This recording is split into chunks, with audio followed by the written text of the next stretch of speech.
আসসালামু আলাইকুম ওয়া রাহমাতুল্লাহ। ব্রেকিং নিউজের পক্ষ থেকে আপনাদেরকে জানাই স্বাগতম।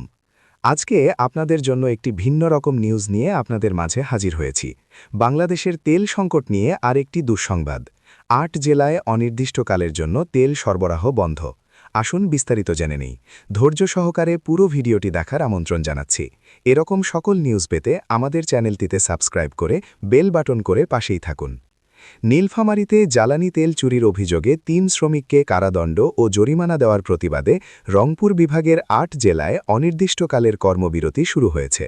রোববার ২৯ মার্চ সকাল ৮টা থেকে দিনাজপুরের পার্বতীপুর রেলহেড অয়েল ডিপোতে তেল উত্তোলন ও সরবরাহ বন্ধ রেখে এই কর্মসূচি পালন করছে বিভাগীয় ট্যাঙ্ক লরি শ্রমিক ইউনিয়ন। এই কর্মসূচির ফলে উত্তরাঞ্চলের বিভিন্ন জেলায় জ্বালানি তেল সরবরাহ পুরোপুরি বন্ধ হয়ে গেছে।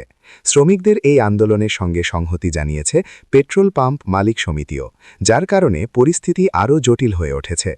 শ্রমিক ইউনিয়ন সূত্রে জানা যায়, শনিবার ২৮ মার্চ যমুনা অয়েল কোম্পানির জ্বালানি তেল নিয়ে একটি ট্যাঙ্ক লরি পার্বতীপুর থেকে নীলফামারীর উদ্দেশ্যে রওনা দেয়।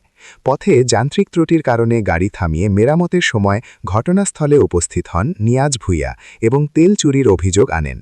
পরে ভ্রাম্যমাণ আদালতের মাধ্যমে লরি ম্যানেজার একরামুল হক, চালক শ্রীকৃষ্ণ ও সহকারী রিফাতকে ৬ মাসের কারাদণ্ড এবং ১ লাখ টাকা জরিমানা করা হয়।